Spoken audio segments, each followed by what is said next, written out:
Building the Leviathan, the Glomar Explorer comes alive. They started by teaching a ship to lie. Hull plates went down broad and calm, a rectangle of steel meant to sit like a table in angry water.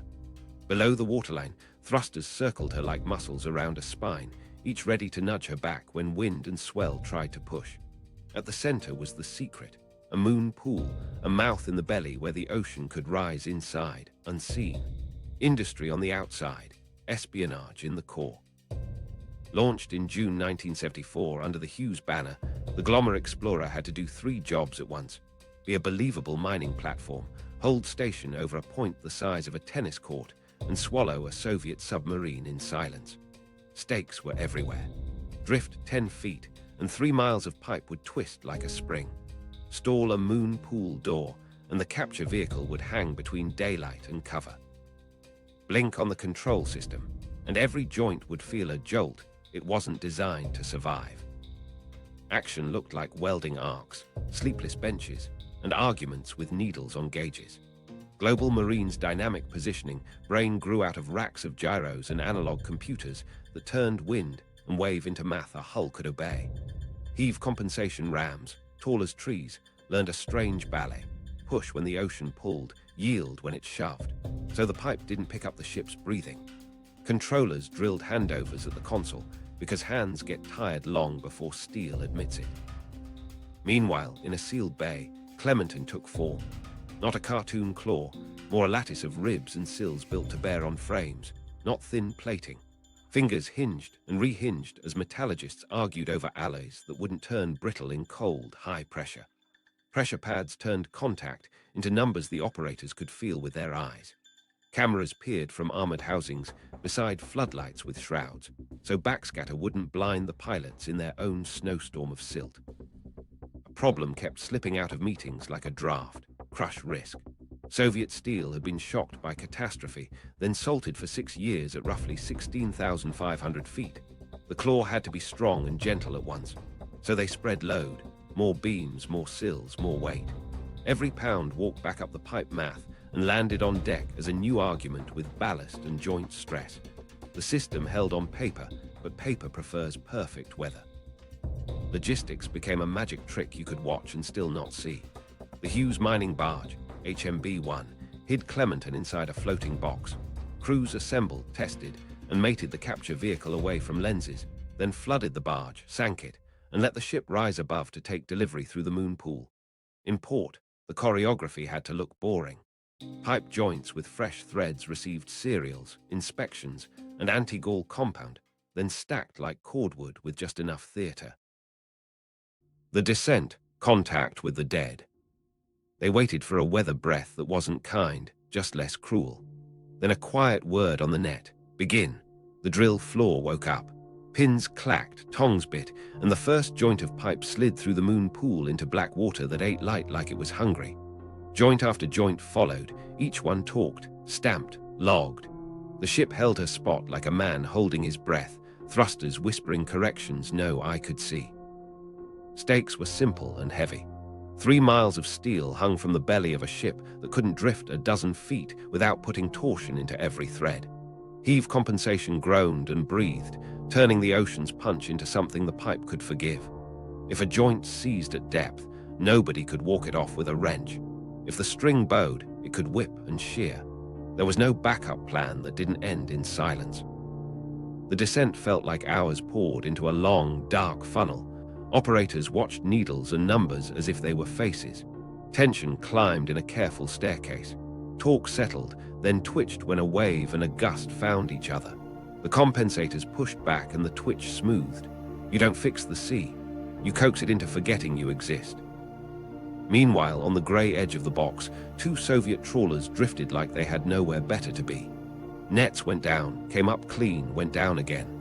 Antennas a size too proud for fishing turned slowly, staring at a sky that looked empty. They weren't hunting fish. They were measuring time.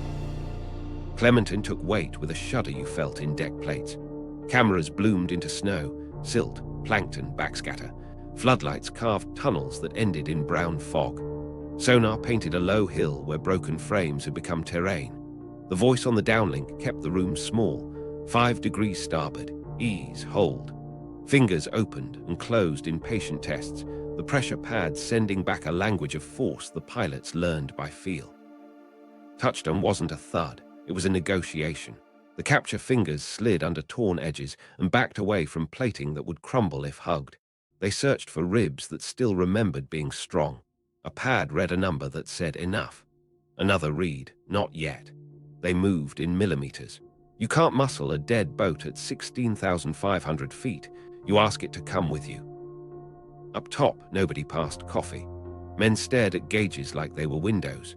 A chief who never prayed before prayed now, not for triumph, just for no surprises. A case officer pressed his thumb into his palm until it hurt, because the pain kept his mind from wandering to what bodies would look like in cold black water. A young engineer mouthed numbers like they were charms. Lock the first hinge. The pipe sang a note you couldn't hear so much as feel in your teeth. Lock the second. The ship trimmed ballast and settled, the compensators exhaling to keep the string from remembering the hull's breath.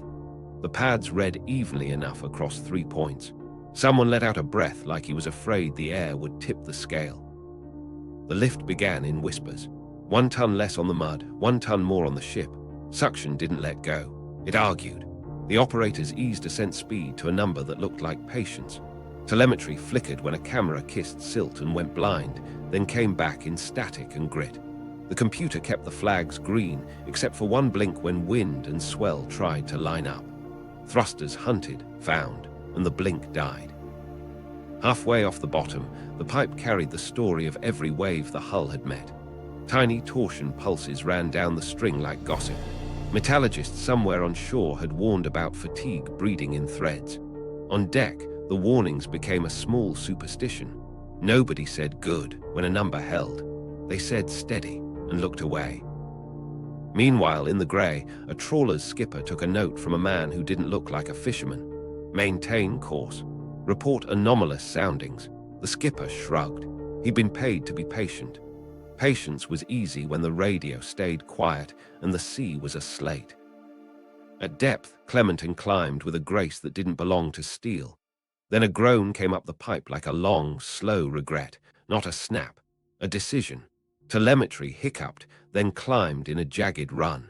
The operator whispered to the ship and trimmed to dead slow. The trace stuttered again. Weight shifted in a way that meant the wreck wasn't a single thing anymore. 2/3 of the hull gave up in a rush that felt like weather moving through metal.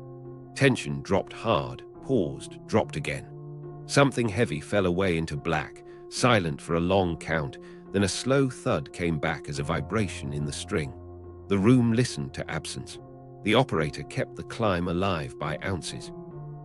Up through the moon pool came the smell first.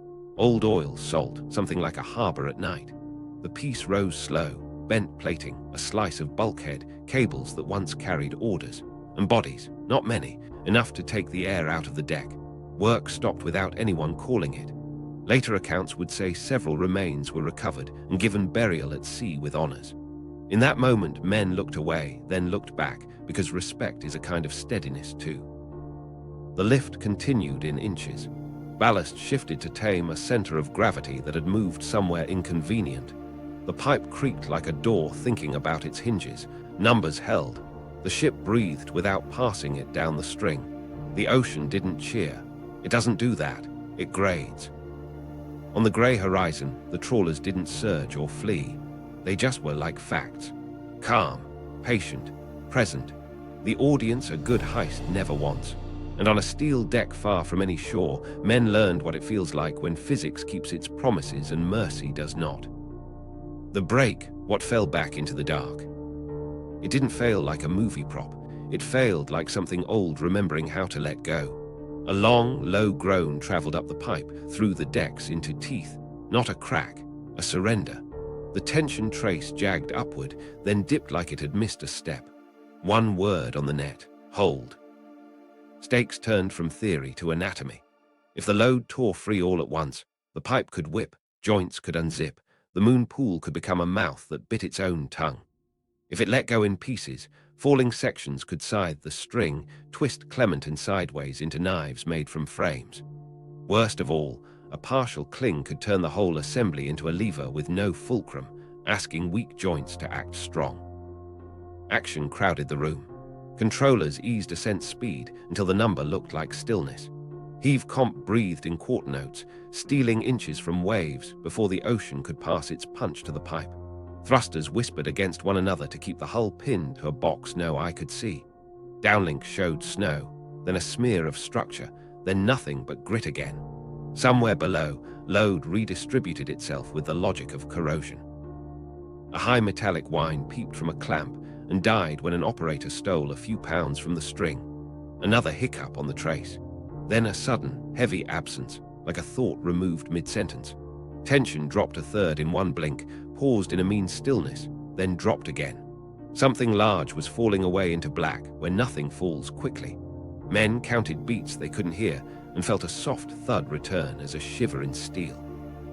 2/3 gone. Not a measurement, a feeling. The remaining piece tugged off-center, shifting the center of gravity so the spine above had to relearn itself. Ballast tanks took on and bled water like lungs in a slow panic. The dynamic positioning brain trimmed and retrimmed. A controller whispered to a machine he called she, and steady in the same breath. The room didn't breathe, the ship did. Inch by inch, the pipe remembered it was a column and not a whip. The ascent became a crawl that wouldn't scare a snail. Nobody said almost. They said numbers. They said copies. They said Roger. They didn't say good. Up through the moon pool, the survivor surfaced like a memory that refused to stay buried. The smell arrived first, old oil, salt, and rust so fine it tasted like pennies. Bent plating, a slice of bulkhead, cable snarls that once carried commands, scars that didn't belong to collapse alone, and bodies, few, still, and preserved by cold. Work paused without orders. Men took off gloves as if bare hands could apologize.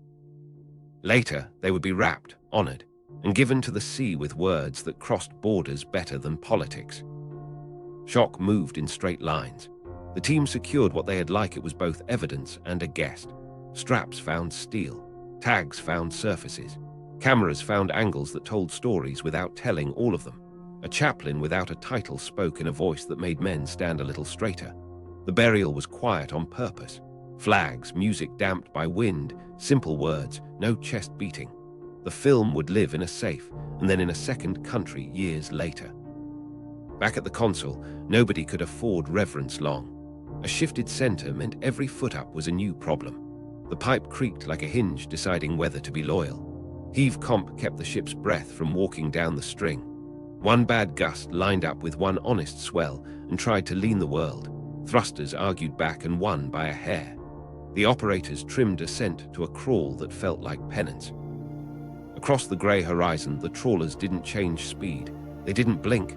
They didn't even look interested. They simply were present, patient, confident enough to make absence feel like proof. If they were guessing, it was a precise guess. If they weren't, the calm was earned. Either way, the message landed. They'd budgeted for our ambition, and their math held. In the control room, the vocabulary shifted to survival. Partial recovery took shape as a phrase that comforted budgets and bruised pride. Engineers said anomalous fracture because steel likes that word better than broke. Metallurgists would later draw neat lines through torn metal and call them logical. A chief stared at those lines and heard a sentence without consonants. You were never bringing the whole thing home. What the deck crew saw was simpler. The ocean kept most of what it had taken and lent back a lesson. The ship took that lesson aboard and strapped it down. Clementine, scarred and exhausted, hung in the moon pool like a tired hand. The pipe came apart in the reverse of its making, joint by joint, logged, wiped, set aside with a care that bordered on tenderness. The last joint cleared the water. The moon pool doors closed with the quietest clunk anyone had ever heard. Debriefs started before the deck dried. Words fitted themselves into boxes that would travel better than truth. Demonstrated capability because anything came up at all. Significant material recovered because fragments have weight. Handled remains with honor because that part was clean. Nobody wrote the sentence that would have emptied the room. The other side watched us fail gently. A few voices murmured about the shape of the break. The way-load paths seemed to know where to go, the way scars hinted at hands that weren't ours. Others shook their heads. Depth and time make their own artisans. Absence is not evidence. The argument floated there, heavy and unresolved, like a boy nobody wanted to claim. They turned east with less steel than they'd hoped and more gravity than they wanted. The ocean closed over what fell back without leaving a mark. On the chart, the box became an empty square again. On the ship, the empty had edges, tension traces, tag numbers, a folded flag, and a silence that didn't feel like secrecy so much as respect and unfinished business. Out on the grey line, the trawlers held course, unhurried, unbothered, as if the show had ended exactly on time. The paper trail, signals, shadows, and a pattern. They steamed east with fragments and a folded flag. The noise started on land. In a fluorescent room far from the sea, someone stacked the boring pages, pipe serials, tension traces, thruster logs, radio schedules, barge arrivals, hotel blocks, rental cars, port agent receipts. Side by side, the pages stopped being boring. Patterns live in neighbors. Stakes first. If the rhythm of the mission could be heard after the fact, it could have been heard before. If a mole had mirrored tempo to Moscow, every coincidental trawler wasn't luck. It was choreography. That matters because doctrine gets built on myths. A myth that secrecy equals invisibility is a bad foundation. It cracks under weight. Action began with procurement grit. A Navy auditor flagged rush orders for high-precision bearings and exotic alloys from suppliers that never shared jobs, paid through a Hughes-connected shell that didn't smell like oil. The timing clustered ahead of the weather window by just enough to load a barge. On a separate floor, a logistics analyst pinned barge runs from Long Beach to forecasts and traced a waltz. Resupplies surfing the same, less bad, sees the plan had circled months earlier. In a comms closet, a tech matched harmless, mining, lab bursts to heave comp shift changes. Same minutes, different story. Meanwhile, across town, NSA pulled Soviet maritime chatter for that summer and laid it against the Glomar's tempo. The content was bland, repeat sampling, station maintain, device patience. The timing was, each time a support tug slipped its berth, a trawler's radiogram ticked that day. Not messages that revealed anything, messages that matched. 2 metronomes, 1 song. Impact landed as a name you could Google. A mid-level contracting conduit who touched travel schedules, clearance rosters, parts requisitions. Nothing glamorous, everything useful. His calendar mapped neatly onto barge bookings and security briefings. When he took a day trip to DC, a Soviet research. Hull topped off fuel at Petropavlovsk 1 day later. Correlation doesn't convict. It does demand a meeting. That meeting filled with people who don't share cafeterias. CIA security wanted the circle smaller. Navy wanted more eyes on the technicals. NSA wanted to keep listening until the signal sang loud enough for court. A woman from counterintelligence spoke in plain time. We don't need a confession. We need causality you can't shrug off. The room nodded without agreeing. They pulled more threads. Travel vouchers showed hotel clusters near Redwood City, Long Beach, and Houston, always a week before large material receipts. Phones lit up in those same hours with calls to innocuous numbers that turned out to be switchboards. Answer and forward, nothing to see. Visitor logs from a front office looked neat to the point of artificial. Identical handwriting, even spacing, tidy spellings of names it took insiders years to learn. Real people don't sign like that. Surveillance teams do. Stakes climbed. If they moved on a suspect without hard proof, they'd spook the other side and burn collection. If they sat on it, they'd let a rhythm leak become doctrine. Meanwhile, an investigative team on the West Coast started sniffing around the Hughes burglary and a very odd mining ship. Time wasn't a friend. Action kept turning paper into shape. A Navy linguist lined Soviet phrases, station maintain, repeat sample, device patience, against internal console language, hold station, maintain tension, device stabilization. Nobody thought the Soviets were parroting us. They were syncing behavior. It takes knowledge to be that calm. Then a memo surfaced from months earlier, stamped with warnings, ignored by compartments. It noted that the weak Glomar shaved testing to hit the window, a Soviet trawler extended loiter in the right patch of empty ocean. The memo died in a stack then. In this room, it burned. The lesson wasn't subtle. The mission changed rhythm. The audience matched it. Impact settled into 3 options. CIA argued to quietly turn the conduit and feed Moscow a counterfeit beat, see what appetite they had. Navy pushed to lock him out and retime everything, kill the rhythm. NSA wanted to widen the ear and wait for a clean, provable handoff. The compromise was the enemy. Weather, budgets, and press interest were closing in. Every day salted the files with more patterns someone else could read. Psychology crept in where math already lived. People love schedules because they promise control. Schedules are signatures. The cover had performed too well, or samples, lab coats, clean decks, so well that their reliability became a tell. Real research stutters. Our performance never missed its mark. A case officer said it out loud. Silence is a signal when it moves. Rooms stopped humming on the Gulf Coast and started humming in Long Beach. Shipyard gates emptied at midnight in one city and filled at dawn in another. Crews booked out of one hotel block and into the next with perfect, repeated arcs. If you weren't in the compartments, you could still follow the shape by watching where noise went missing. In the end, the pattern wrote the debrief. The leak hadn't handed over coordinates. It had handed over a clock. The Soviets parked nearby, calm and patient, because they knew when patience would pay. They didn't need to confront us. They needed to be present while gravity and corrosion did the arguing. The meaning hit harder than blame. Rhythm kills secrets. Kill rhythm or it kills you. The ocean keeps its dead. Paper keeps your habits. And habits are what your rivals learn to trust. The Soviet counter, recovering their own secrets first. While Glomar turned east with fragments and a folded flag, Moscow did triage. Not theater, inventory. If Americans had touched K-129, what's still on the seafloor could hurt tomorrow. Crypto, fire control, missile interfaces had to be found, mapped, or denied value. This mindset began in 1968. After the official search, oceanography plans quietly threaded a suspicion box northwest of Hawaii. The returns were muddy and distant, but hinted at metal where geology shouldn't sing.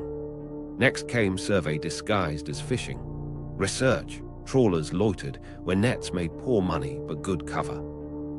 Deck cranes moved quiet frames that scratched bottom for clues, a stamped connector, a hinge pin with a date, a length of shielded cable that told you what frequencies the boat had cared about. We hit a claw. They brought a rake. In shore labs, officers built a matrix. Protect crypto first, then missile fire control, then metallurgy and fittings. The matrix didn't just rank value. It told ships where to scrape and where to bury.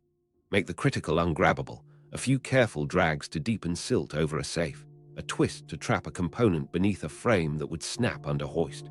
Treat the ocean like a contested archive. Smear the ink on the pages that matter and tear out the ones worth memorizing. Evidence later looked like nature. Plumes larger than calm season models, fresh scuffs that didn't fit collapse alone, gaps where reinforcement should have been. Each anomaly had a neat, boring explanation. Time, pressure, currents. But if you stood where those survey ships lingered, a different story whispered. Someone tidied the archive. Calm was the point. Industrial sampling, logged in plain language. Fuel budgets paid for patience. Radio said little, consistently. When Glomar's lift sheared, Soviet hulls didn't surge or flee. They maintained course as if a partial had already been priced into the season. No trophies on Red Square, just reports. Areas disturbed, structures compromised, items possibly removed by foreign party, no confrontation. Those reports hardened doctrine. Bastions tightened, patrols shortened. Silence was rehearsed. And on the Pacific floor, what we didn't lift stayed under silt someone else had thoughtfully stirred. So the next claw, if it ever came, would meet a little more fog and a little less prize. Exposure risk, the press, the break-in, the Glomar response. While the ship turned east, Lowe's Angels lit a match. June 1974, thieves hit a Hughes-linked office. Not glamour admin. They wanted cash. They left curiosity with receipts. A detective bragged to a stringer. An editor called a maritime reporter who had already circled a broad-shouldered, mining ship with a derrick that didn't look like oil work. Hughes' Glomar Explorer. Stakes went public without press conferences. If the cover was about to be probed by people who don't do classification, the mask had to perform under spotlights, not binoculars. Phones warmed from Langley to the White House counsel's office. One question moved room to room.